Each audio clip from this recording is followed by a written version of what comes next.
Let the noise of the day fall away, like embers cooling at the edge of a quiet fire. There is nowhere you need to go, and nothing you need to hold on to. Only this moment and the gentle passing of time. As you listen, allow your thoughts to drift, unhurried, unbound, carried by the rhythm of a distant world. A world older than memory, where stories were shaped by rivers and stars, and where the night sky watched patiently over the first footsteps of civilization. Tonight, we travel not in haste, but in stillness. The air hung thick and shimmering over the vast ochre expanse.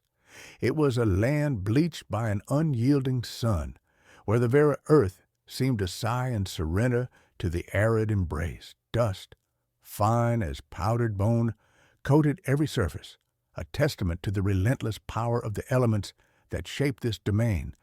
Yet it was here, in this seemingly inhospitable crucible, that life, tenacious and vibrant, found its most profound expression. This was Mesopotamia, the land between the rivers, a realm sculpted not by the hand of man, but by the primal forces of water and earth, a place where existence itself was a fragile dance between parched desolation and life-giving flood. At the heart of this land lay its very soul, the twin arteries that coursed through its heart, the Tigris and the Euphrates. They were not mere waterways. They were the conduits of creation, the ceaseless pulse that sustained all that bloomed and thrived within their reach.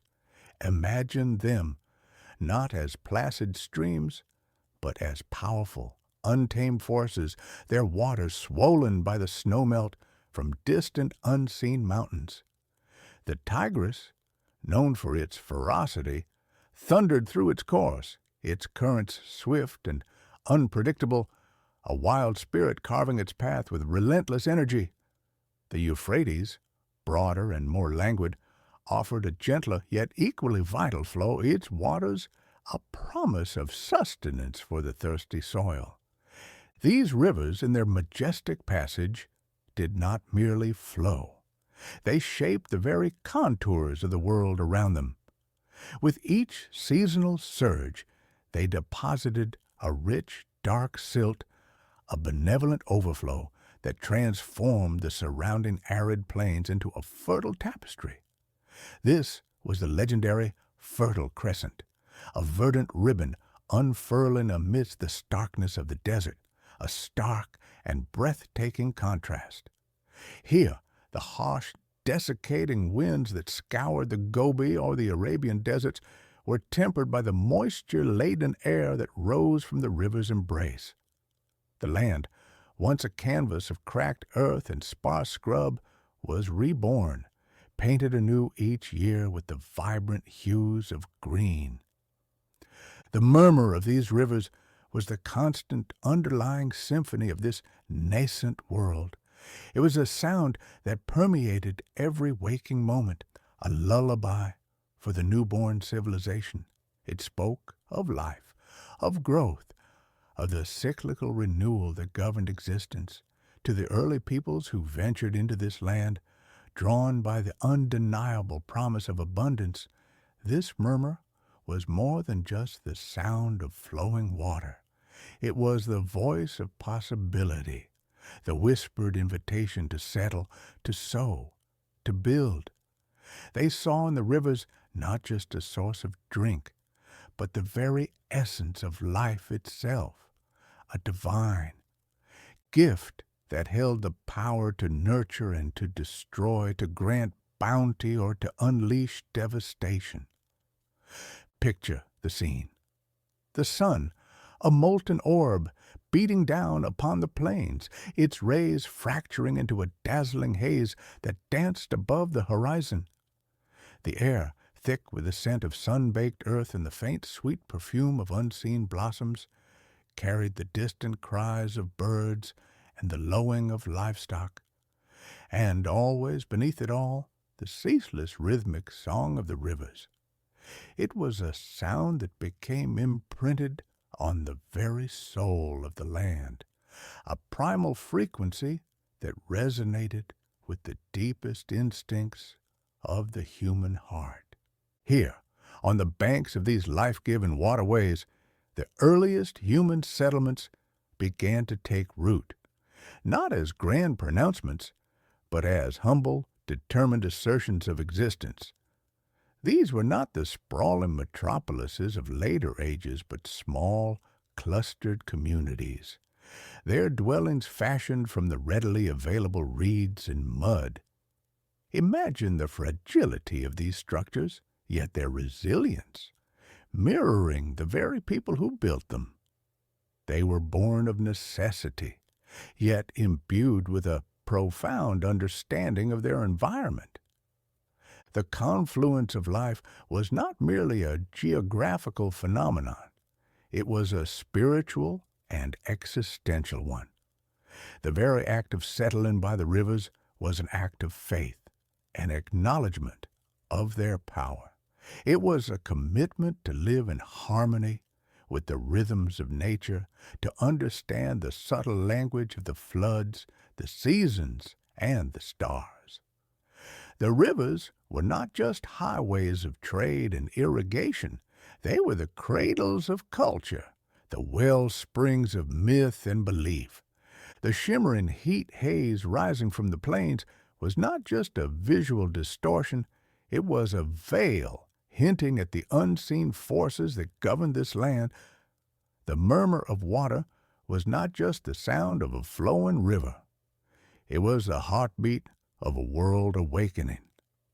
In this primordial canvas, painted with the stark contrasts of arid desert and fertile riparian land, the earliest human settlements began to take hold, drawn by the undeniable, life-affirming promise of water and fertile soil.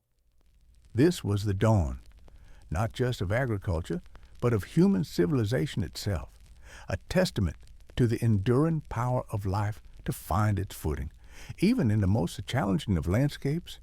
The transition from a nomadic existence, a life dictated by the capricious movements of herds and the search for sustenance, to a more settled way of life, was not an abrupt revolution, but a gradual unfolding, a slow blooming like the wild grasses after spring rains. It was a profound shift, one that would fundamentally alter the trajectory of human history. Imagine the nomadic hunter, his eyes perpetually scanning the horizon for game, his feet calloused from countless journeys across the unforgiving terrain. He was a creature of the moment, his life a testament to instinct and adaptability. But then the rivers beckoned. The discovery, perhaps accidental, perhaps born of a desperate need, that seeds, when sown in the rich dark silt deposited by the annual floods, would sprout and yield a harvest, was a revelation of immense consequence. It was the moment when humanity began to actively cooperate with nature rather than merely react to its whims. Picture the first attempts at cultivation. Simple plots of land cleared near the riverbanks, seeds carefully sown by hand, the newly sprouted shoots tended with a mixture of hope and trepidation. The dependence on the unpredictable rain was lessened, replaced by a more reliable, albeit still challenging, relationship with the flowing waters.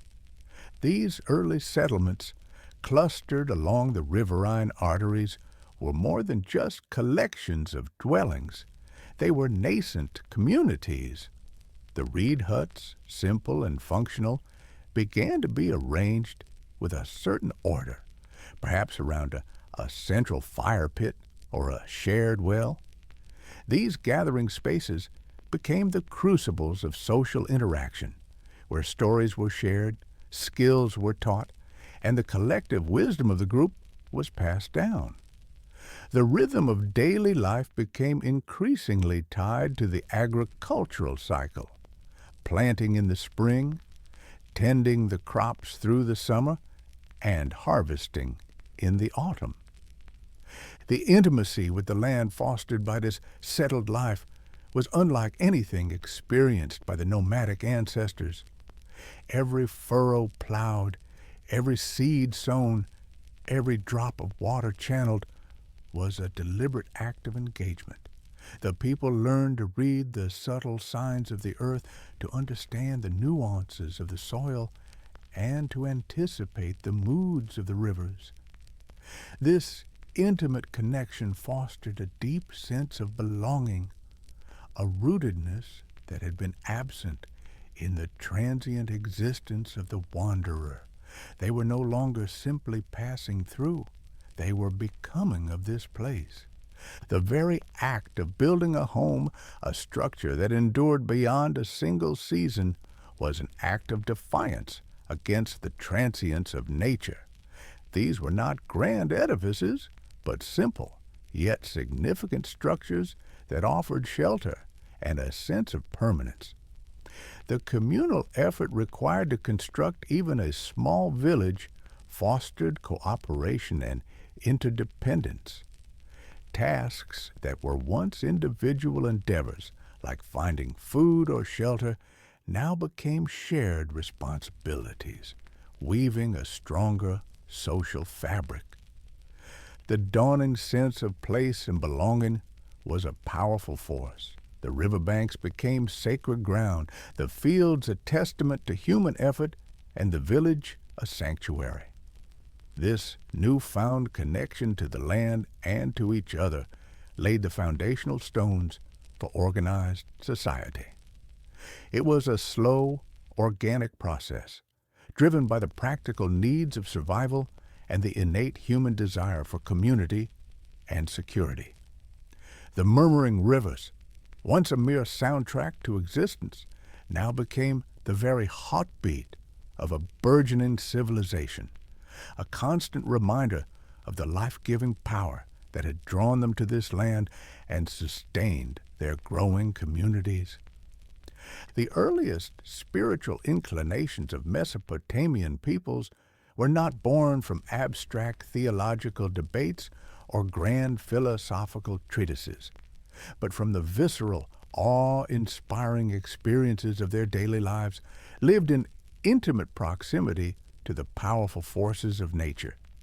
Imagine gazing up at the vast, star-strewn dome of the night sky, a spectacle of unfathomable immensity that offered no explanation for its own existence, or feeling the earth tremble beneath one's feet, a sudden, violent tremor that could shatter the fragile stability of their world, and, most profoundly, experiencing the annual floods of the Tigris and Euphrates, a force that could bring life-giving fertility or unleash unimaginable destruction. These phenomena were not perceived as random occurrences, but as manifestations of unseen powers, forces that held sway over their destinies. The celestial bodies, the sun, moon, and stars, moved with a predictable yet mysterious grace across the heavens, suggesting an order and a guiding intelligence. The capricious storms that swept across the plains, unleashing lightning and thunder, spoke of a raw, untamed power.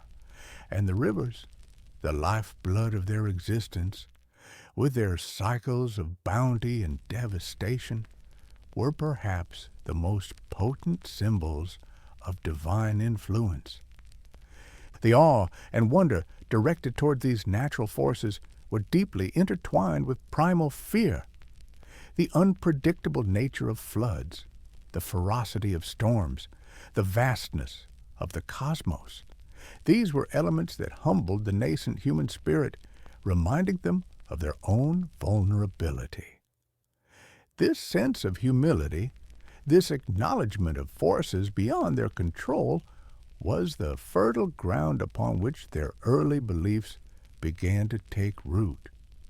Imagine the early inhabitants gathered around a crackling fire as the sun dipped below the horizon. casting long, eerie shadows.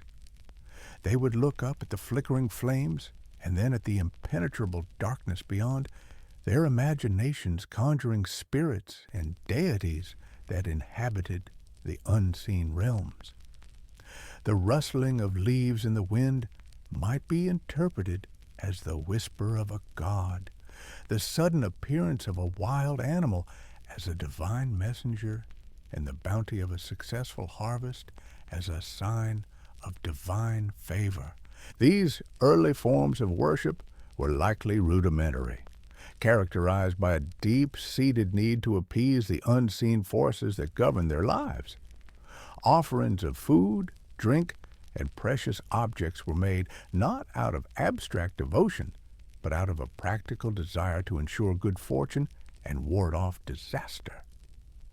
It was a transactional relationship, a quid pro quo, where human piety was offered in exchange for the gods' benevolent oversight.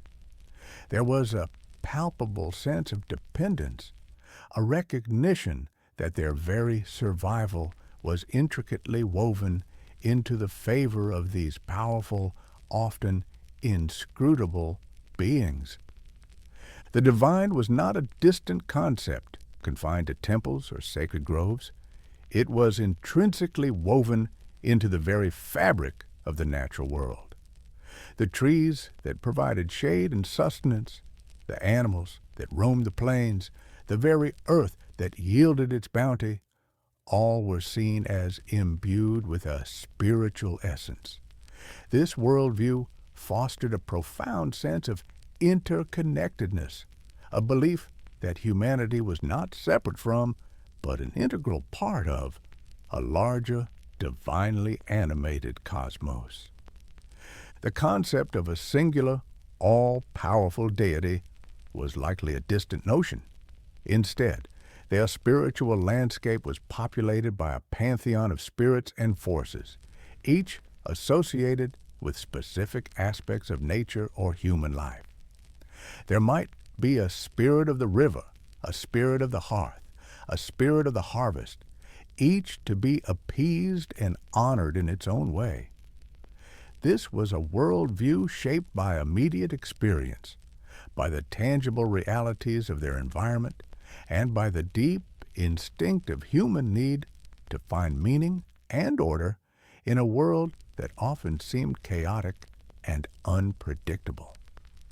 The whispers of the gods were not confined to sacred texts. They were carried on the wind, reflected in the waters, and etched in the patterns of the stars, shaping daily existence and the collective understanding of their place in the grand tapestry of creation. The development of agriculture in Mesopotamia was not merely a technological advancement. It was a profound act of human agency, a deliberate partnership with the earth that would irrevocably alter the course of civilization. Imagine the patient, painstaking process of clearing land, transforming wild, untamed spaces into ordered fields. This was not simply about survival. It was about the taming of nature, a conscious effort to impose human will and ingenuity upon the natural world. The farmer, his hands raw and calloused, working under the vast, unblinking Mesopotamian sky, became the embodiment of this new relationship. The act of sowing seeds was an act of faith, a belief in the future, a commitment to a cycle that extended beyond the immediate present. It was a stark departure from the hunter-gatherer's reliance on immediate gratification. This was a cultivation of patience, a deep understanding that growth required time, care, and a profound connection to the rhythms of the seasons. The rich, dark soil, a product of the river's benevolent flooding, was the canvas upon which this new covenant was written. Farmers learned to read its texture, its moisture, its potential, their lives inextricably linked to its fertility. But the true revolution lay in the development of irrigation. The rivers, while life-giving, were also capricious. Their waters did not always reach the fields that needed them most, and at times they could inundate settlements with devastating force. The ingenious minds of the early Mesopotamians devised systems, however rudimentary at first, to channel these life-giving waters. Picture them digging simple ditches, patiently guiding the flow from the river to their thirsty crops. Over time, these networks grew more complex. Canals, reservoirs, and later, intricate systems of dams and sluice gates. This was not a task for a single individual. The construction and maintenance of these irrigation systems required collective effort, a testament to the burgeoning spirit of cooperation that was a hallmark of these settled communities. Neighbors worked together, pooling their labor and their knowledge to ensure the prosperity of all. This shared endeavor fostered a sense of communal responsibility and interdependence, strengthening the social bonds that held their villages together. The ability to control and direct water resources had profound implications. It allowed for greater predictability in food production, reducing the reliance on the vagaries of rainfall. This, in turn, led to the possibility of surplus. For the first time in human history, communities could produce more food than they immediately needed to survive. This surplus was not just a buffer against famine, it was the economic engine that would fuel the development of more complex societies. With a stable food supply, not everyone needed to be directly involved in food production. This freed up individuals to pursue other endeavors. Skilled artisans could dedicate their time to crafting tools, pottery, and ornaments. Builders could focus on constructing more permanent dwellings and public structures. And nascent administrators could begin to organize and manage the resources of the community. The dawn of agriculture was, in essence, the dawn of specialization and the beginnings of a division of labor. It was a quiet, yet monumental revolution. It was the taming of nature, not through brute force, but through understanding, adaptation, and cooperation. It was the patient sowing of seeds and the careful channeling of water. It was the farmer, under the vast Mesopotamian sky, his hands deep in the rich, dark soil, his life a testament to the enduring power of human ingenuity and the profound promise of cultivating the earth. This was the critical step, the seismic shift that allowed for surplus, for settlement, and for the eventual inevitable rise of more complex societies, the very seeds of urbanism being sown in the fertile earth. As the agricultural revolution took hold and the bounty of the land began to yield a consistent surplus, a profound transformation began to ripple through the settled communities. The dispersed villages, while functional, began to coalesce, their inhabitants drawn together by the increasing complexity of their lives and the advantages of proximity. This was the birth of the city, not as a sudden eruption, but as a gradual organic growth, a thickening of human presence around centers of exchange, administration, and religious activity. Imagine the very first cities, such as the legendary Uruk, not as sprawling, chaotic metropolises, but as densely populated hubs of activity, their compact forms rising from the plains. They were built from the readily available sun-dried brick, a material that spoke of their connection to the earth and the sun that baked them. These were not structures of stone and mortar, but of mud and straw, molded by human hands and shaped by communal effort. Yet, within these humble materials, a new order was taking shape. Picture the streets, narrow and winding, teeming with life. The sounds of artisans at work filled the air, the rhythmic chipping of stone, the clang of metal on metal, the whir of the potter's wheel. Marketplaces, vibrant and bustling, became the nerve centers of these burgeoning urban centers, alive with the clamor of exchange. Here, the surplus produce of the surrounding agricultural lands was brought to be traded for goods brought from afar, precious metals, timber, stones that were not found in the local landscape. This vibrant exchange fostered not only economic growth, but also the cross-pollination of ideas and cultures. The emerging structures within these cities spoke volumes about their collective organization. Temples, dedicated to the patron deities of the city, began to rise, their scale and ornamentation reflecting the growing importance of religious life and the power of the priesthood. Granaries, vast and imposing, were built to store the communal surplus, a tangible symbol of security and prosperity. And perhaps most significantly, defensive walls began to encircle these burgeoning settlements. These were not just physical barriers, they were statements of identity, demarcating the sacred space of the city from the outside world and signaling a new era of organized defense and territorial awareness. The sheer density of population within these early cities fostered a new kind of social interaction. The anonymity of the crowd, the proximity of neighbors, the constant hum of activity, all contributed to a more complex social fabric. Hierarchies began to emerge, with rulers, priests, merchants, and laborers occupying distinct roles.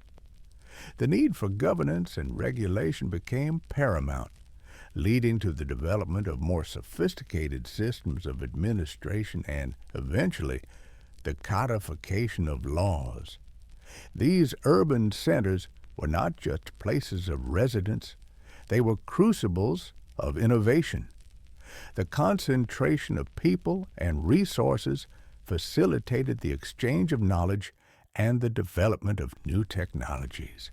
It was within these urban environments that the seeds of writing, of mathematics, of complex religious rituals, and of organized governance were nurtured and brought to fruition.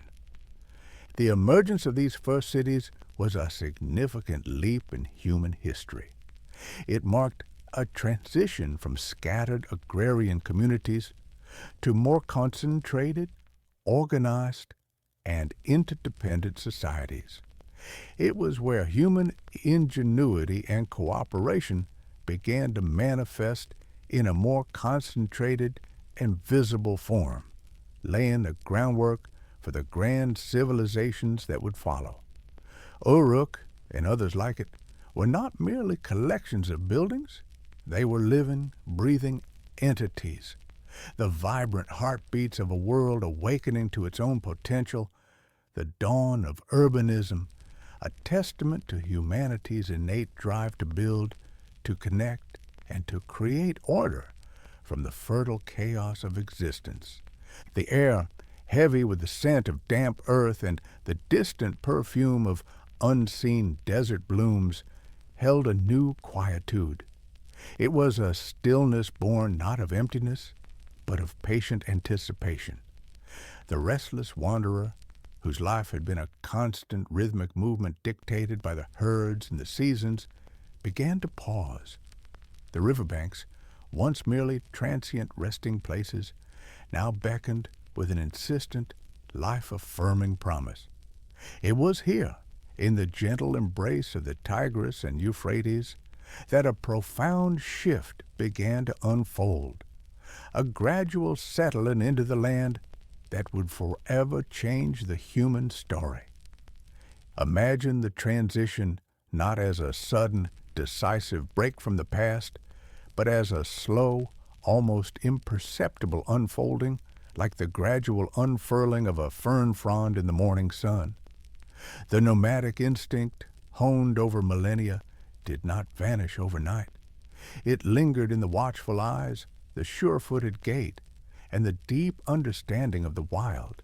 Yet, the allure of a life anchored to a specific place, a life where the fruits of labor could be savored and secured, began to hold a stronger sway. The discovery that the rich, dark silt, deposited by the river's generous, albeit sometimes violent annual embrace, could be coaxed into yielding sustenance, was a revelation of immense consequence. These early pioneers, drawn by the undeniable fertility of the alluvial plains, began to establish more permanent hearths. Their dwellings, born of necessity and the materials at hand, were simple yet ingenious. Bundles of reeds, harvested from the marshy edges of the rivers, were lashed together to form sturdy walls, their interiors often plastered with a thick mud mixture. These were not grand edifices, but humble shelters designed to protect against the sun's fierce glare and the chill of the desert night. Picture these structures clustered together, their rounded forms offering a soft silhouette against the vast open landscape. They were not isolated abodes, but nodes in a growing network, a nascent community taking shape along the life-giving waterways. The very act of building these homes represented a profound commitment. It was a declaration of intent, a signal that this was a place to stay, to nurture, to grow. The transient camp gave way to the more enduring village. The concept of home began to take root, not just as a physical shelter, but as a place of belonging, a space imbued with shared experiences and memories. The communal gathering space, perhaps a central clearing where fires were built and stories were exchanged, became the heart of these emerging settlements. Here, the day's labor was recounted, the lessons of the elder were passed down, and the bonds of kinship and community were strengthened. Agriculture, in its nascent form, was a testament to a new kind of partnership with the earth. It was a move from simply taking from the land to actively cultivating it. Imagine the careful, deliberate act of clearing small plots of land near the riverbanks, the soil already enriched by the floods. Seeds, saved from previous harvests or gathered from wild grasses, were sown by hand, each tiny seed a symbol of hope for the future. The early farmers learned to read the subtle language of the soil, to understand the optimal times for planting, and to observe the burgeoning shoots with a mixture of trepidation and pride. The dependence on the unpredictable bounty of the wild was slowly, but surely, being replaced by a more consistent, albeit still challenging, relationship with the cultivated earth. The rhythm of life became inextricably linked to the agricultural cycle. The planting season, a time of hopeful exertion, was followed by the long, warm days of tending the crops, of protecting them from pests and the scorching sun. And then came the harvest, a period of intense activity and, if fortune smiled, of abundant reward.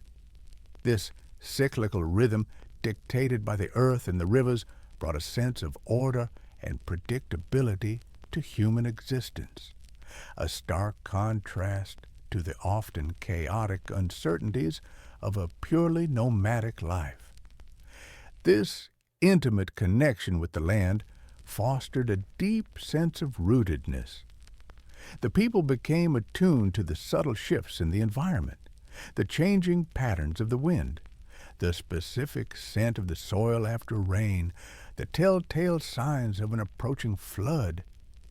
They learned to anticipate the river's moods, to understand their power, and to work in harmony with their cycles.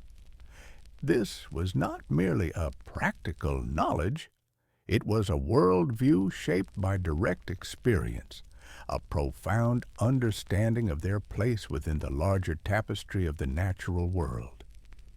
They were no longer just passing through, they were becoming of this place, their lives intertwined with the very soil beneath their feet. The communal aspect of these early settlements was paramount. The construction of even the simplest irrigation ditches, the digging of wells, the tending of shared fields, these were tasks that required cooperation and mutual support. Imagine neighbors working side by side, their efforts directed towards a common goal, the prosperity and security of their community. This shared endeavor fostered a powerful sense of interdependence, weaving a social fabric that was stronger and more resilient than any individual effort could achieve. The village became more than just a collection of huts. It was a collective organism, its survival dependent on the well-being of each of its parts. The dawning sense of place and belonging was a potent force, shaping not only their daily lives, but also their nascent spiritual inclinations. The riverbanks, the fertile fields, the very soil that sustained them, all began to acquire a sacred significance. They were not just resources, they were gifts, imbued with a power that inspired awe and reverence. The murmur of the rivers, once a mere soundtrack to their existence, now became the resonant heartbeat of a world awakening to its own potential, a constant reminder of the life-giving force that had drawn them to this land and sustained their growing communities. It was in these quiet, industrious villages, nestled along the twin arteries of civilization, that the foundations of human society began to be laid. One reed hut, one plowed furrow, one shared meal at a time.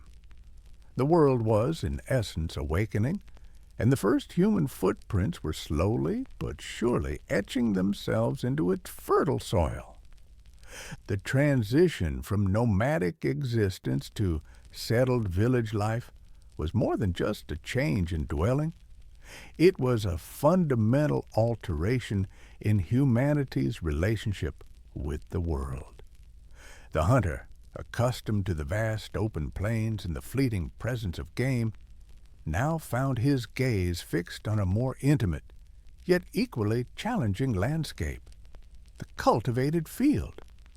The skills that had once been honed in tracking prey and evading predators were now redirected towards a careful tending of crops, the understanding of soil fertility, and the prediction of weather patterns. It was a profound intellectual and practical evolution, a conscious decision to engage with the earth in a more deliberate and sustained manner. Consider the early farmer, his hands calloused and stained by the rich, dark earth. His world, once defined by the horizon and the movements of animals, now contracted to the boundaries of his fields, the reach of his irrigation channels, and the immediate needs of his growing plants.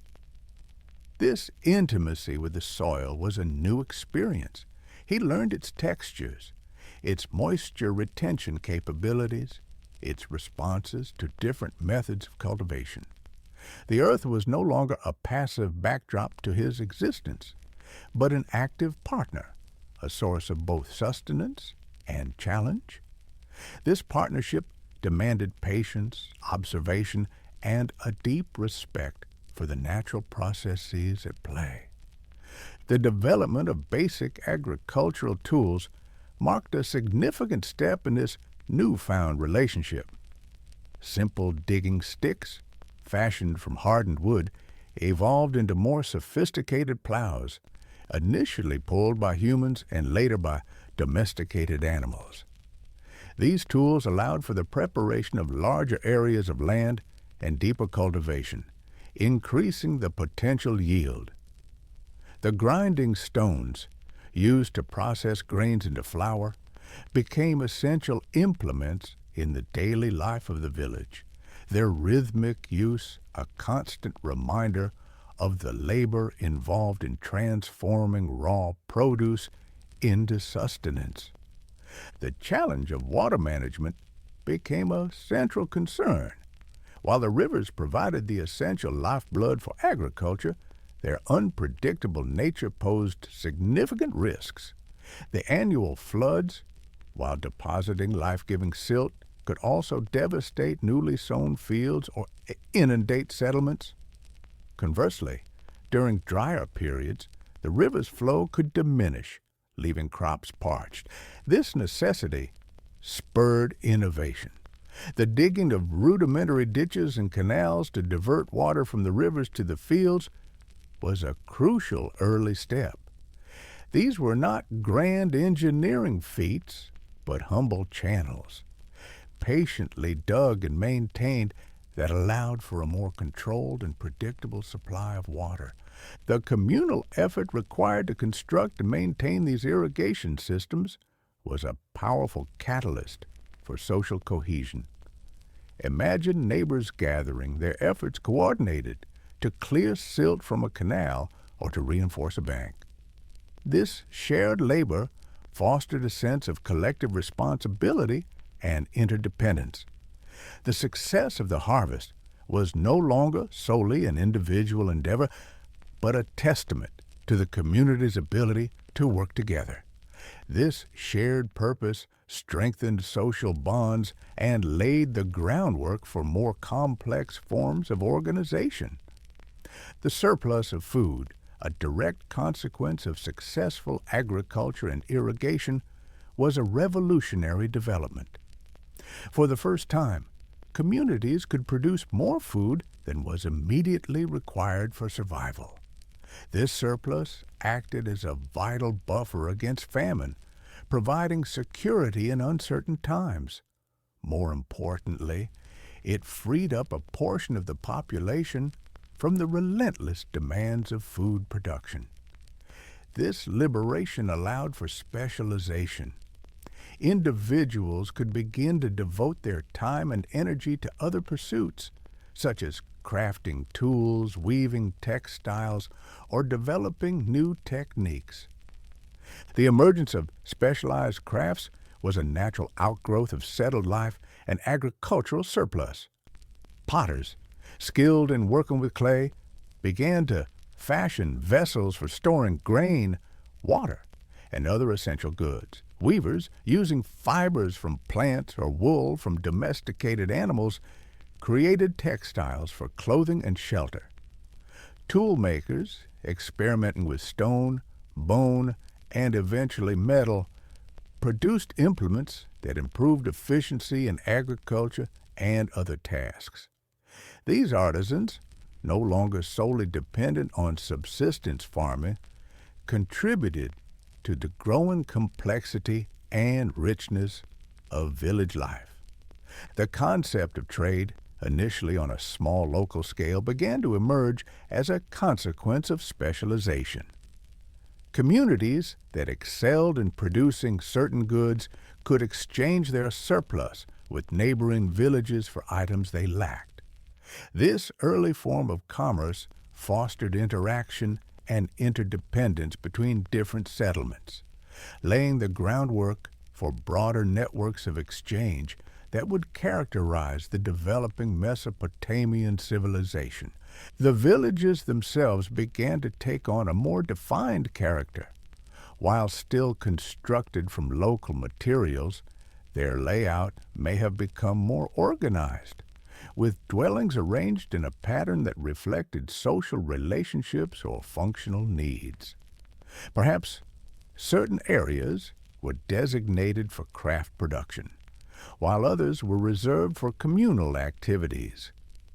The increase in population density within these villages also led to a greater need for social regulation and dispute resolution. subtle precursors to more formal systems of governance.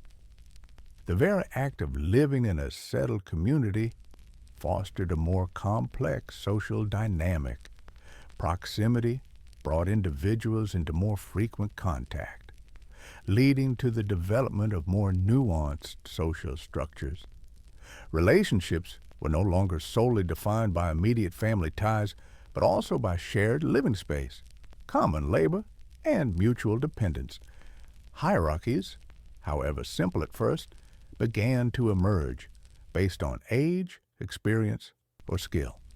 The elders, with their accumulated knowledge and wisdom, often played a significant role in decision-making and the transmission of traditions. The innate human desire for security and belonging found fertile ground in these settled communities. The village offered protection from the elements and a degree of safety from the dangers of the wild. It provided a stable environment where families could raise children and where individuals could find companionship and support. This sense of rootedness, of being part of something larger than oneself, was a profound development, shaping the collective identity of these early Mesopotamian peoples. They were no longer simply individuals wandering the earth. They were members of a community, tied to a specific place and actively shaping their own destiny.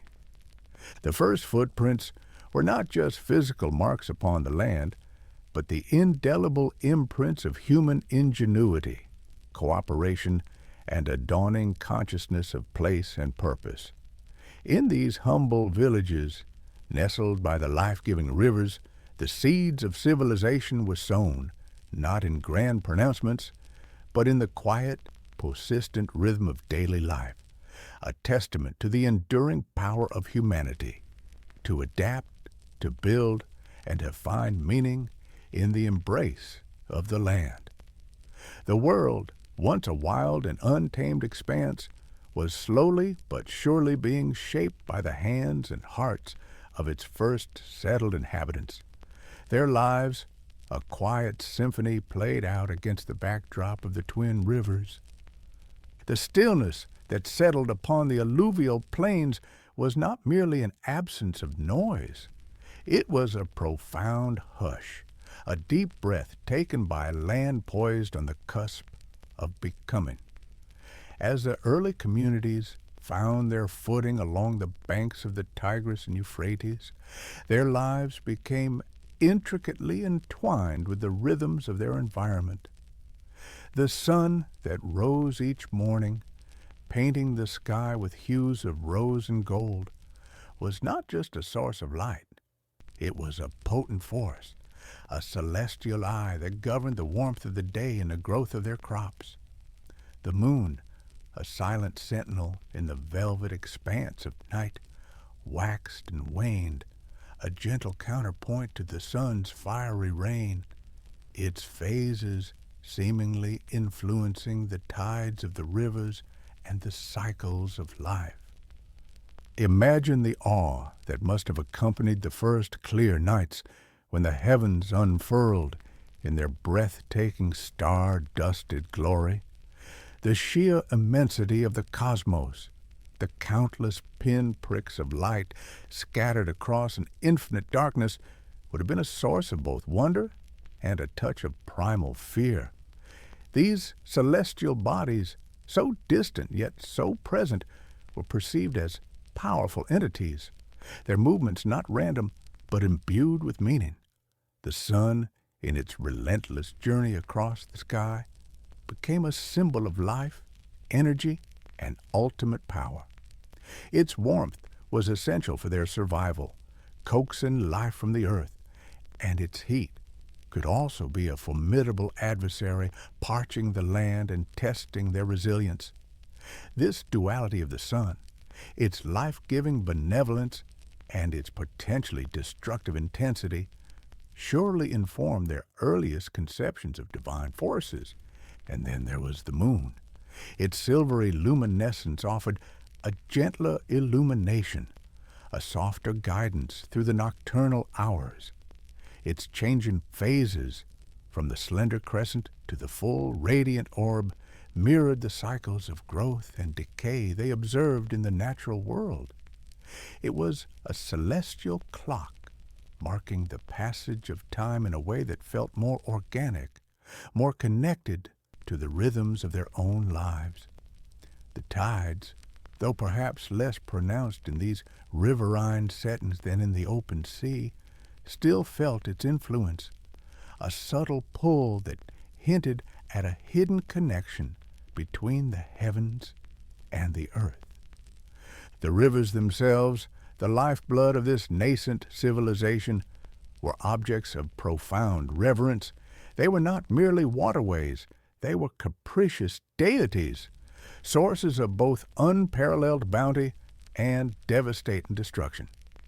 The annual inundation, a phenomenon that brought the fertile silt essential for their agriculture, was a time of great anticipation, but also of gnawing anxiety. The rising waters, while promising prosperity, could also sweep away homes, drown livestock, and obliterate the fruits of their labor. This duality, the life-giving embrace and the destructive fury, was a constant reminder of forces far beyond their control. Picture the early settlers, their faces turned toward the surging waters, offering prayers or rudimentary gestures of appeasement.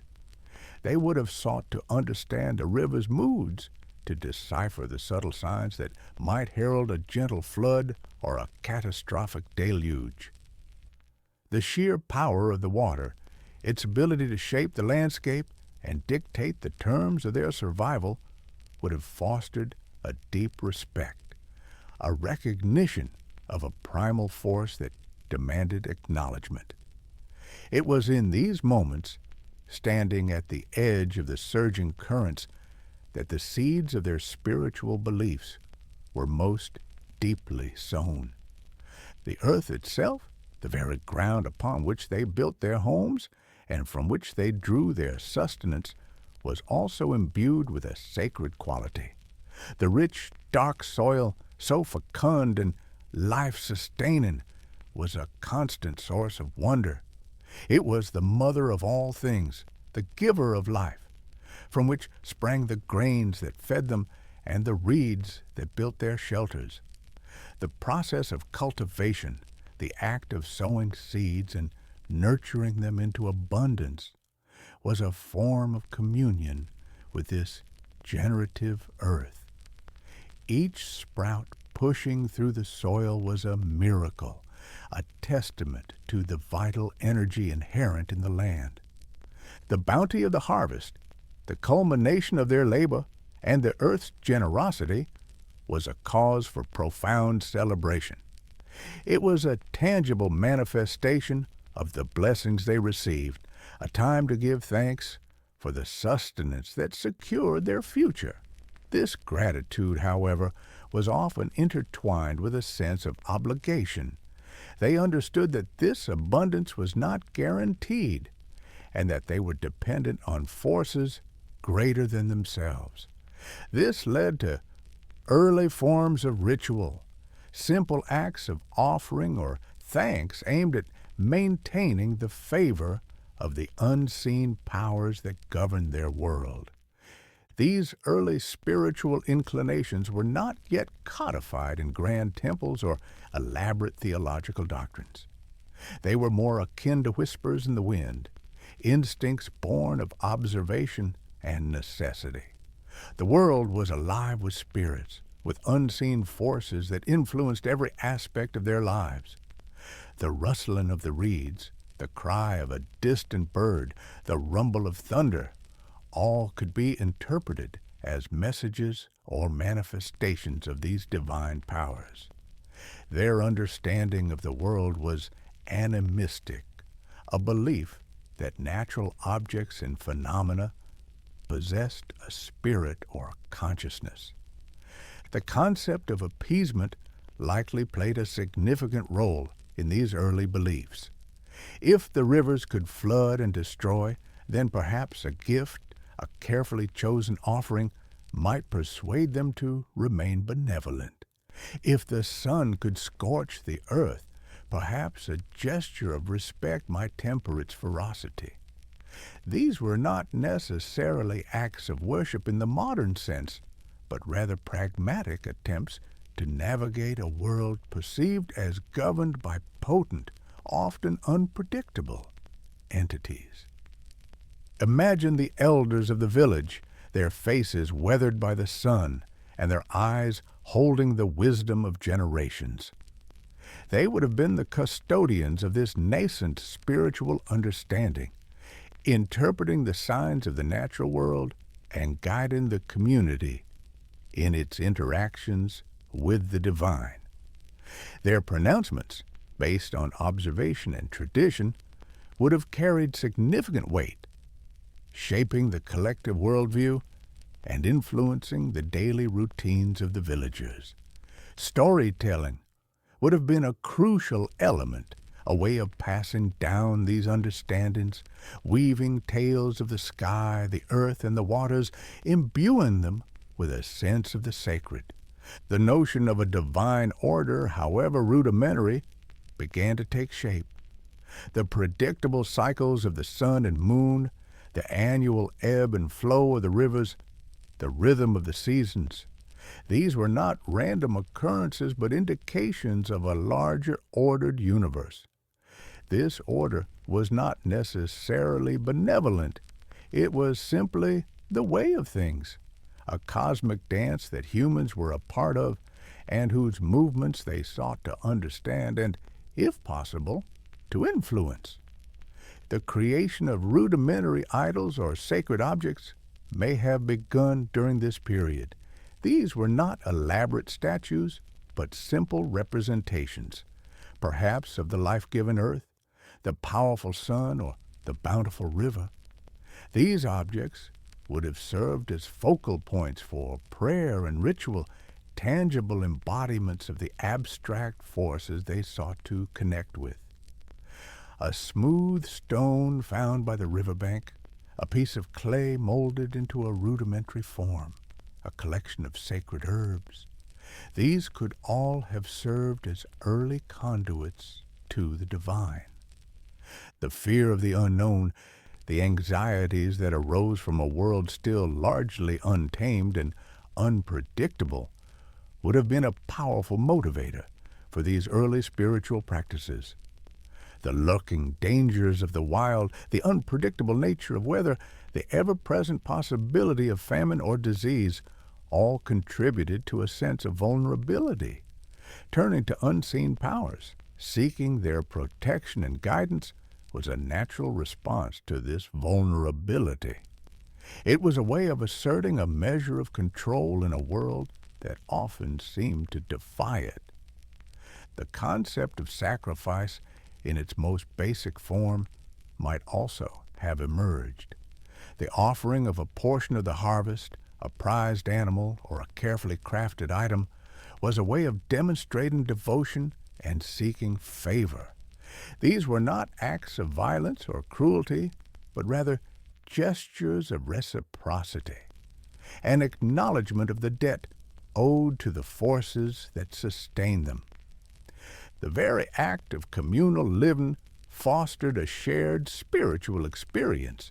Gatherings around a central fire, the sharing of food, the collective observation of celestial events. These activities would have reinforced their common beliefs and created a sense of collective identity. The village, as a unit, began to have its own spiritual life, its own ways of honoring the powers that govern their existence. The origins of these beliefs are, of course, lost to the mists of time. We can only reconstruct them through the echoes they left behind, in the patterns of their settlements, the remnants of their tools, and the enduring narratives that would later be written. Yet, it is clear that as humans settled and began to cultivate the land, their relationship with the world around them underwent a profound transformation. The natural world, once a canvas upon which they roamed, became a subject of deep contemplation and reverence. The whispers of the gods were not yet in temples of stone, but in the sigh of the wind through the reeds, the murmur of the waters, and the silent majesty of the stars.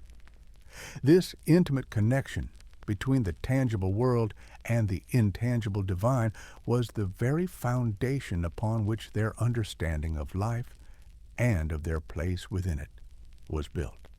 The awe they felt for the sun's radiant power, the moon's gentle glow, the earth's enduring fertility, and the river's life-sustaining yet perilous embrace, all coalesced into a spiritual tapestry, woven from the threads of observation, necessity, and the innate human yearning to comprehend the mysteries of existence. These were the primordial stirrings of faith, the first hesitant steps on a path that would lead to the complex pantheons and intricate mythologies of later Mesopotamian civilizations, a testament to the enduring power of the human spirit to find meaning and connection in the vast and often wondrous universe. The dawning awareness of these spiritual forces was not a singular event, but a gradual awakening, a slow unfolding of consciousness, as humanity deepened its roots in the fertile soil of Mesopotamia. The early peoples, observing the world with an acuity honed by generations of close interaction with nature, began to discern patterns and intelligences that transcended the purely material. The rustling of the leaves in the wind was not simply the movement of air. It could be the breath of a spirit, a subtle communication from the unseen realm. The crackle of lightning across the stormy sky was not merely a meteorological event. It was a dramatic manifestation of power, a display of celestial might that inspired both fear and a profound sense of awe. Consider the hunter who once navigated the plains by instinct and the tracks of animals, now a farmer whose gaze is fixed on the heavens. The patterns of the stars, once mere guides for nocturnal travel, now held a deeper significance. The fixed points of the constellations, the predictable march of the celestial bodies, spoke of an order, a cosmic dance that governed not only the heavens, but also the earth below. The heliacal rising of certain stars appearing just before the sun at dawn would have been meticulously observed, likely coinciding with significant agricultural events such as the sowing of seeds or the ripening of crops. This correlation would have cemented the belief that the stars were not distant, indifferent lights, but active participants in the terrestrial drama of life and death. The very act of planting and harvesting became a ritual.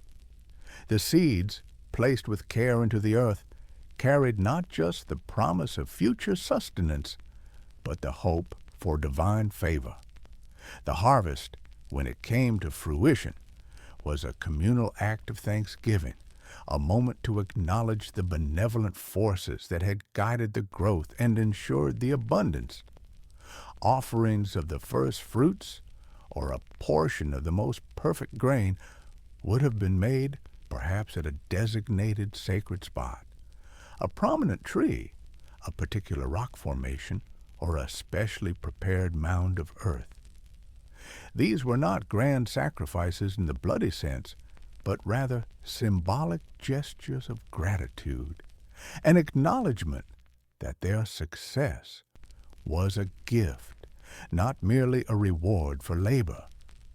The unpredictable nature of rainfall was another significant source of spiritual contemplation.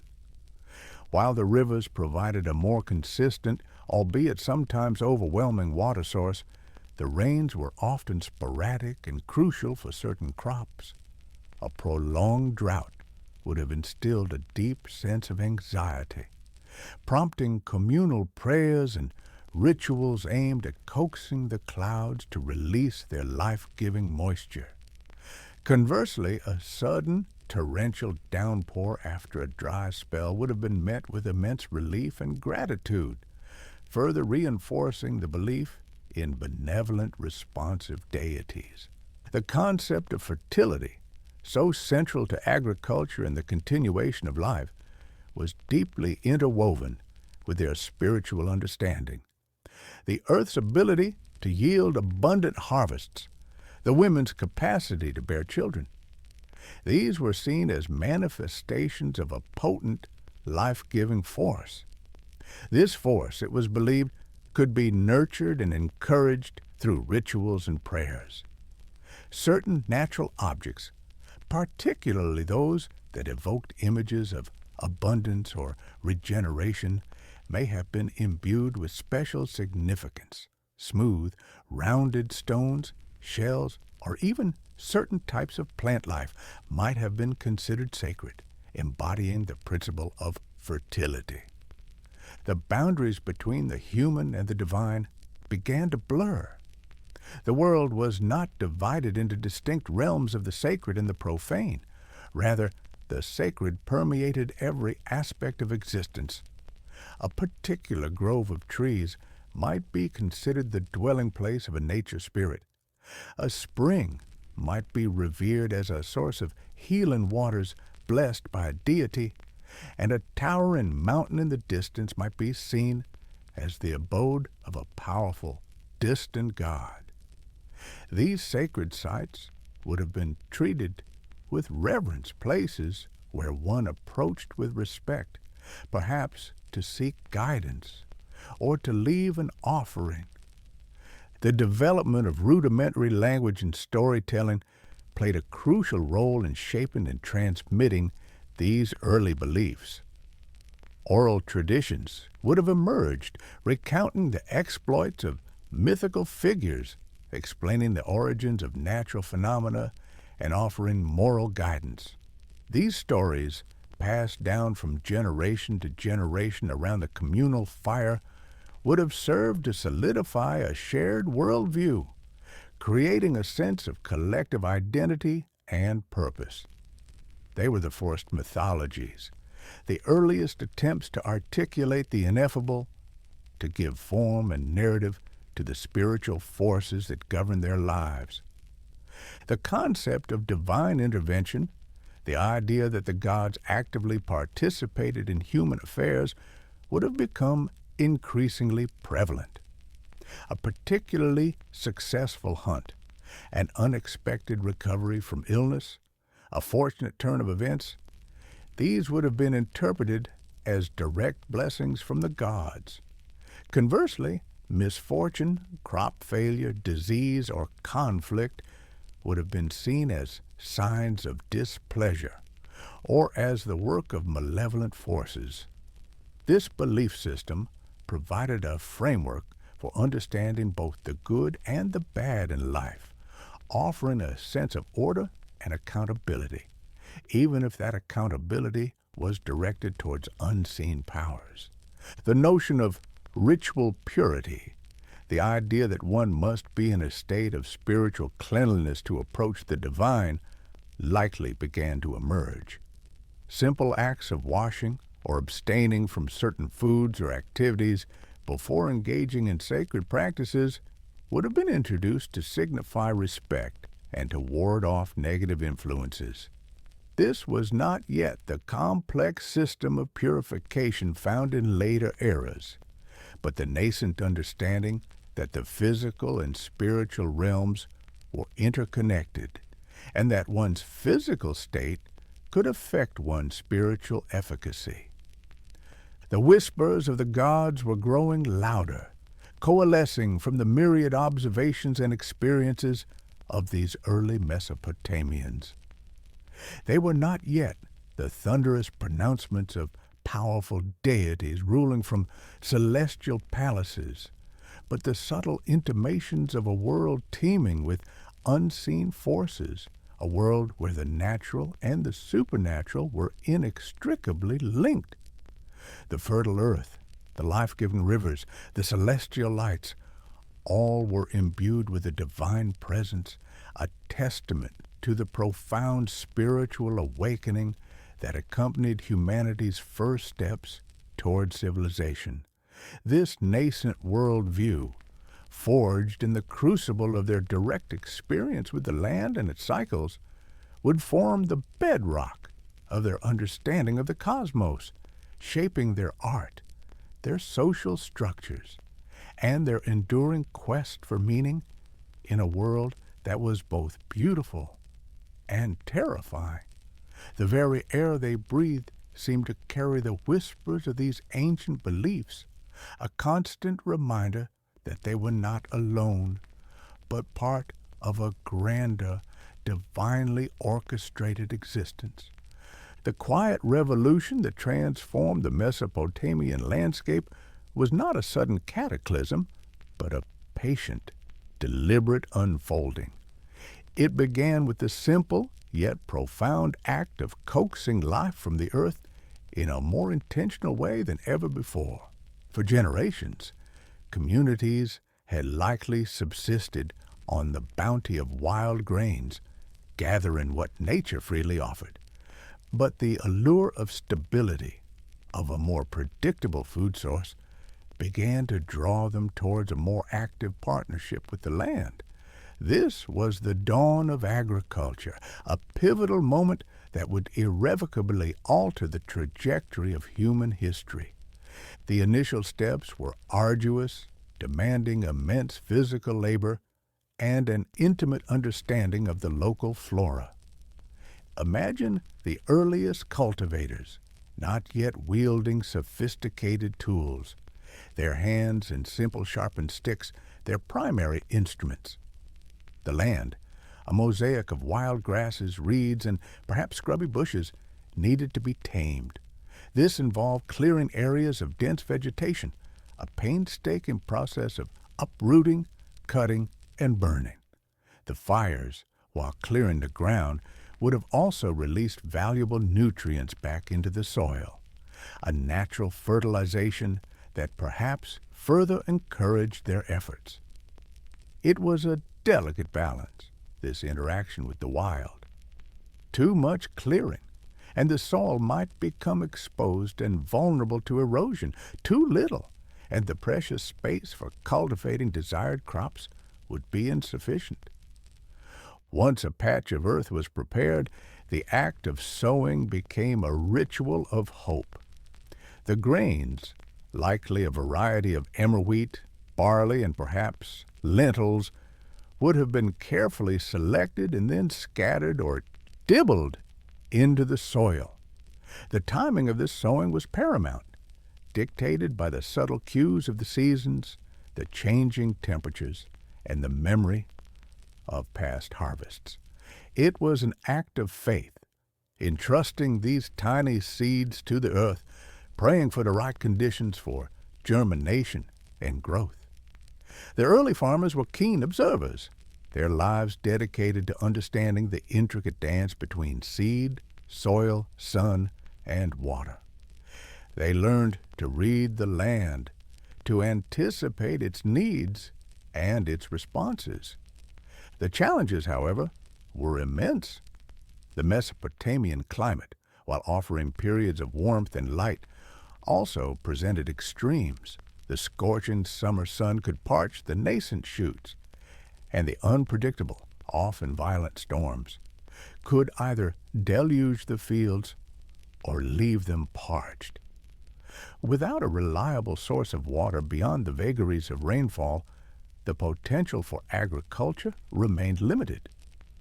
This is where the twin rivers, the Tigris and Euphrates, became not just lifeblood in a general sense, but the very foundation of a new, cultivated existence. The concept of irrigation, even in its most rudimentary form, was a monumental leap. It represented a conscious effort to control and direct the life-giving waters, rather than simply reacting to their presence. Picture the earliest attempts. Simple channels dug by hand, diverting water from the main river or its natural tributaries to the fields. These might have been shallow ditches designed to allow water to seep into the soil, or perhaps slightly more complex systems involving small dams or sluices to regulate the flow. It was a testament to human ingenuity and perseverance, this taming of powerful waterways. The digging of these channels was a communal undertaking. It required coordination, cooperation, and a shared understanding of the benefits. The labor was significant, involving hundreds, perhaps thousands, of man-hours to create and maintain even a basic network. But the rewards were undeniable. With controlled irrigation, the farmers could extend the growing season, cultivate more land, and ensure a more consistent yield. This was the crucial turning point. From a life dictated by the natural rhythms of rainfall and river floods, to one where human intervention played a decisive role. The process of maintaining these irrigation systems was ongoing. Silt, carried by the rivers, would inevitably accumulate in the channels, requiring regular dredging. The banks of the channels could erode, necessitating reinforcement. The systems were not static. They were living, breathing entities that demanded constant attention and repair. This ongoing maintenance fostered a sense of community and interdependence. Villages and settlements would have developed around these shared water resources, their very survival linked to the collective effort of maintaining the canals. Disputes over water allocation, though perhaps not as formalized as in later eras, would have undoubtedly arisen, necessitating mechanisms for resolution and cooperation. The impact of this transition to agriculture was far-reaching, rippling through every aspect of life. The most immediate and profound consequence was the potential for a food surplus. Unlike the precarious existence of hunter-gatherers, where every day was a struggle for immediate sustenance, agriculture offered the possibility of storing food for leaner times. A good harvest could yield more grain than was immediately needed, creating reserves that could see the community through periods of drought, famine, or other unforeseen challenges. This surplus was the bedrock upon which further societal development was built. It meant that not everyone needed to be directly involved in food production. Some individuals could dedicate their time and energy to other pursuits. This specialization of labor was a revolutionary concept. Artisans could emerge, crafting tools, pottery, and textiles. Builders could focus on constructing more permanent dwellings. Early administrators or leaders could begin to emerge, organizing labor, managing resources, and resolving disputes. The village, once a collection of individuals focused on immediate survival, began to transform into a more complex, organized unit. The concept of permanent settlement became viable, even desirable, with a reliable food source within reach and the need to tend to crops and irrigation systems. The nomadic lifestyle of many earlier peoples began to wane. Villages grew into more substantial settlements, with houses built of mud brick clustered together for mutual protection and social cohesion. The earth, once merely a surface to traverse, became a place to build upon, to cultivate, and to inhabit for extended periods, even generations. This settled existence facilitated the accumulation of possessions and the development of distinct community identities. The very relationship between humans and nature began to shift. While reverence for the natural world undoubtedly persisted, there was also a growing sense of mastery, of control. The wild was being tamed, its unpredictable forces being harnessed for human benefit. This shift in perspective from passive observer to active manipulator of the environment was a profound psychological and cultural transformation. It laid the groundwork for future endeavors that would further reshape the landscape, from the construction of monumental structures to the organization of vast empires. The process of cultivation itself was deeply intertwined with the burgeoning spiritual beliefs of the time. As discussed previously, the earth was revered as a life-giver, and the act of sowing and harvesting became imbued with sacred significance. The rituals surrounding planting and reaping, the offerings made to ensure fertility and a bountiful harvest, would have become more formalized as agricultural practices became more established. The success or failure of crops was seen as a direct reflection of the favor or displeasure of the divine forces. The invention of new tools and techniques further accelerated this agricultural revolution. While early cultivators might have used sharpened sticks and stone hoes, the development of more sophisticated implements like the sickle, fashioned from flint blades set into a wooden handle, would have greatly improved the efficiency of harvesting. The invention of the plow, even a simple wooden one pulled by humans or later by domesticated animals, would have revolutionized the ability to till larger areas of land more deeply and effectively. These technological advancements, born out of the necessities of agricultural life, further enhanced the potential for surplus and societal complexity. The domestication of animals also played a crucial role in the development of agriculture. While early communities may have had dogs or other scavengers around, the systematic domestication of animals like sheep, goats, and cattle provided a source of meat, milk, hides, and, crucially, draft power. Imagine the impact of oxen or donkeys pulling a plow, vastly increasing the acreage that could be cultivated. These animals also provided manure, a valuable fertilizer that enriched the soil and further boosted crop yields. The symbiotic relationship between humans, their crops, and their domesticated animals became a defining characteristic of Mesopotamian life.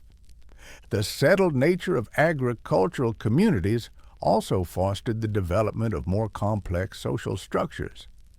With a surplus of food and specialized labor, hierarchies began to emerge. Individuals or families who controlled fertile land, access to water, or managed the distribution of surplus could gain significant influence and power. This could lead to the formation of chieftaincies, or early forms of leadership, where decisions were made for the collective good, but also with the potential for personal aggrandizement. The need for organization and coordination in managing irrigation systems and defending settled territories would have further reinforced the need for leadership. The establishment of villages also facilitated the development of cultural practices and traditions. Shared rituals, festivals, and storytelling became more ingrained in community life. The cycles of planting, growth, and harvest provided a natural rhythm for these celebrations. The harvest festival, in particular, would have been a time of immense significance, a communal expression of gratitude for the bounty received and a prayer for its continuation. These shared cultural experiences strengthened social bonds and created a sense of collective identity. The impact of agriculture on population growth was also significant. With a more stable and abundant food supply, mortality rates, particularly infant mortality, would have likely decreased.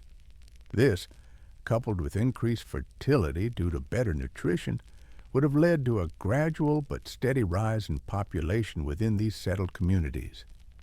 As populations grew, so too did the need for more land, leading to further expansion of agricultural areas and the establishment of new settlements, a process that would continue to shape the Mesopotamian landscape for millennia. The very concept of property began to evolve. With settled agriculture, land became a valuable and potentially inheritable asset. Families would have developed a sense of ownership over the plots they cultivated and the irrigation channels they maintained. This notion of private or communal property, tied to the land and the means of production, was a fundamental shift from the more fluid concepts of ownership that might have existed in nomadic societies. The act of cultivating the earth was more than just a means of survival. It was a process of transformation, both of the land and of the people who worked it. It was the moment when humanity began to actively sculpt its environment, to impose its will upon the natural world, and in doing so, to fundamentally alter its own destiny. The rich, dark soil of Mesopotamia, once a wild canvas, was now being systematically patterned, etched with the lines of canals and fields. This was not just about growing food. It was about building a future, laying the foundations for the complex civilizations that would eventually rise from the Fertile Crescent.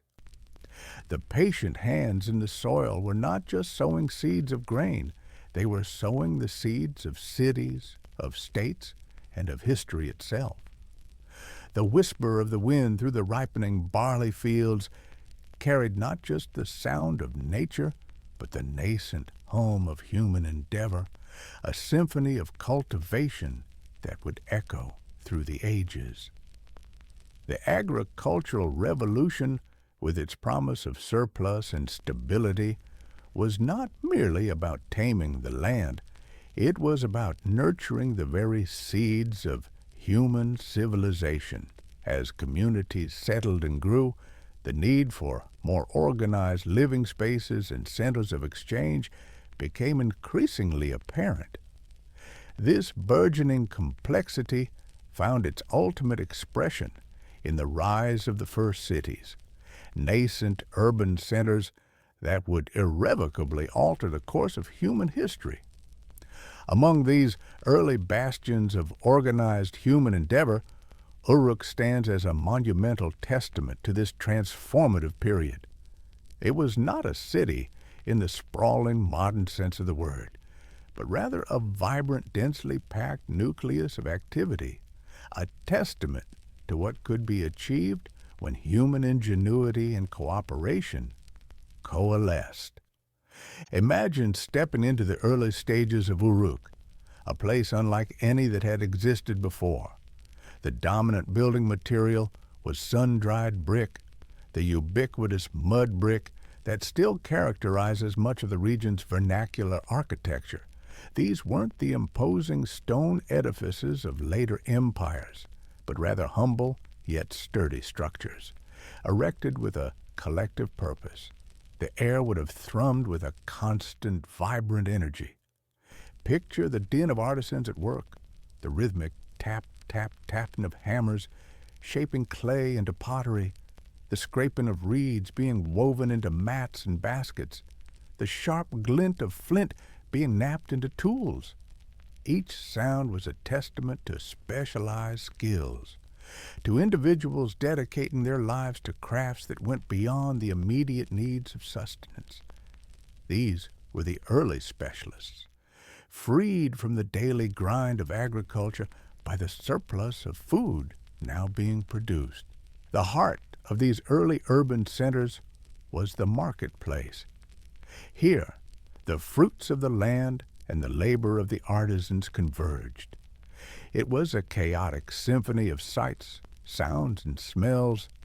Merchants, their faces weathered by sun and wind, would have displayed their wares.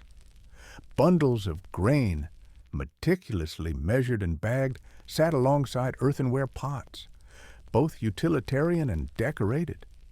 Finer textiles, perhaps dyed with pigments derived from local plants or minerals, would have been bartered, their intricate patterns speaking of skilled hands and a growing appreciation for aesthetics. The exchange wasn't just about goods. It was about the sharing of information, the forging of alliances, and the subtle dance of social interaction. Bartering would have been the primary mode of exchange, a complex system of negotiation where the value of one item was determined by its utility, rarity, and the perceived needs of the participants. The marketplace was a microcosm of the growing social stratifications, where those who controlled resources or possessed specialized skills could gain an advantage. These burgeoning urban centers were characterized by a remarkable degree of communal organization. The very act of building a city, even one made of mud brick, required significant coordination. Imagine the labor involved in quarrying, mixing, and drying the vast quantities of mud brick needed to construct houses, workshops, and later, more monumental structures. This necessitated a level of planning and management that went beyond the capabilities of a single family or small kin group. It implied the emergence of leaders or councils who could organize labor, allocate resources, and resolve disputes that inevitably arose in such densely populated environments. The construction of defensive walls, a feature that would become increasingly prominent in Mesopotamian cities, also points to this need for collective action and shared security. The streets themselves, though likely unpaved and often narrow, would have been arteries of constant movement. People going about their daily tasks, children playing, animals, whether domestic pets or working beasts, moving through the throngs. The smell of cooking fires, mingled with the scent of dust and perhaps the aroma of brewing beer or fermented beverages, would have permeated the air. Homes, while modest, were increasingly clustered together, fostering a sense of proximity and interdependence. Shared courtyards might have served as communal spaces for families, and neighbors would have been intimately aware of each other's lives, their successes, and their struggles. This close proximity fostered a unique social dynamic where cooperation was essential for survival and well-being, but also where friction and conflict were more likely to arise. Beyond the practicalities of housing and commerce, the early cities were also centers of burgeoning religious and political power. The construction of temples, often the most imposing structures in the nascent urban landscape, signified the central role of religion in Mesopotamian life. These temples were not just places of worship, they were also economic powerhouses, accumulating land, resources, and labor. Priests and temple officials would have played crucial roles in managing these resources, performing rituals, and mediating between the human and divine realms. The authority of the temple, and by extension, the religious leadership, extended far beyond spiritual matters, influencing economic policies and social order. The emerging structures within these cities spoke volumes about their inhabitants' growing aspirations and their ability to organize. While a majority of dwellings were simple mud brick houses, The presence of larger, more elaborate buildings, whether temples or what might be considered early administrative centers, signaled a new era of monumental construction. These buildings were not built by individual effort alone. They were the products of collective labor, organized and directed. The scale of these constructions, even in their early stages, hinted at a society capable of mobilizing and sustaining large workforces for extended periods. This was a profound departure from the past, a demonstration of human beings' capacity to reshape their environment on a scale previously unimaginable. The development of writing, though still in its nascent stages, likely found its early applications within these urban centers. The need to manage complex temple economies, record transactions, and keep inventories would have driven the development of early proto-cuneiform scripts. These early systems of notation, etched onto clay tablets, would have been crucial for the administration and growth of these cities.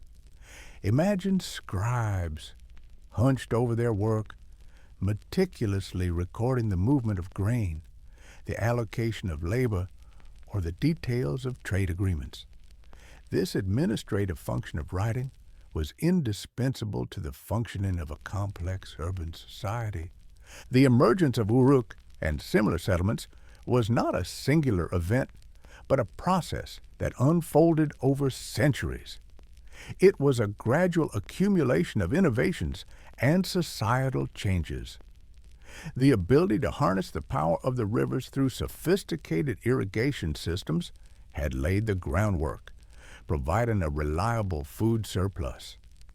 This surplus, in turn, allowed for specialization of labor, freeing up individuals to pursue crafts, engage in trade, and contribute to the development of new technologies and social structures. The concentration of population in these urban centers fostered a unique cultural dynamism, leading to the development of new forms of art, religion, and social organization. The very concept of citizenship, or belonging to a collective entity larger than a family or village, began to take root in these early cities. While formal citizenship, as we understand it today, was still a distant prospect, the inhabitants of Uruk were bound together by shared institutions, shared defense, and a shared identity tied to their city. This sense of collective identity was crucial for the city's survival and growth, fostering cooperation in the face of external threats and internal challenges. Disputes, though perhaps resolved through established custom or the authority of elders or priests, were still managed within the framework of the urban community. The material culture of these early cities reflected their growing complexity and their inhabitants' increasing mastery of their environment. Beyond the functional pottery and tools, there is evidence of artistic expression and a growing appreciation for craftsmanship. Seals, small carved objects used to mark ownership or authenticate documents, became more intricate and elaborate, often depicting mythological scenes or symbols of authority. These seals were not merely utilitarian. They were also objects of personal adornment and markers of status. The development of more sophisticated metallurgy, though still in its infancy, also began to appear, with copper tools and ornaments becoming more common. The density of population within these early urban centers presented new challenges and opportunities. Sanitation, waste disposal, and the management of disease would have become significant concerns. The close proximity of people and animals would have created environments conducive to the spread of illness. This likely spurred the development of rudimentary public health measures and a greater understanding of hygiene driven by necessity. The constant flow of people also meant the rapid dissemination of ideas, innovations, and cultural practices contributing to the dynamic nature of urban life. The relationship between the city and its surrounding agricultural hinterland was symbiotic. The city depended on the countryside for its food supply, while the countryside benefited from the city's role as a center of trade, craft production, and administration. This interdependence likely led to the development of early forms of regional governance, where the city exerted influence over the surrounding villages and farmlands, ensuring the flow of resources and maintaining order. The management of irrigation systems, which often extended far beyond the immediate city limits, would have required cooperation and coordination between urban and rural populations. The psychological impact of living in such a concentrated and organized environment cannot be overstated. For those accustomed to the relative isolation of village life or the nomadic existence of earlier peoples, the city represented a radical shift. It was a place of anonymity, of opportunity, and of constant stimulation. The sheer number of people, the diversity of activities, and the constant hum of activity would have been both exhilarating and perhaps overwhelming. It fostered a new sense of self, one that was defined not just by kinship ties, but also by one's role within the larger urban organism. The emergence of the first cities, such as Uruk, was not simply a matter of people living closer together. It was a fundamental transformation in the way humans organized themselves and interacted with their environment.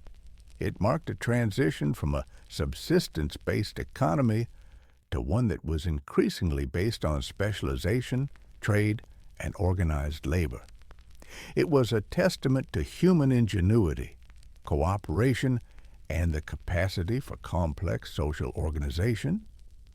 These early urban centers, built from the humble mud brick, were the crucible in which the foundations of civilization were forged, laying the groundwork for the empires and innovations that would follow, shaping the very trajectory of human history.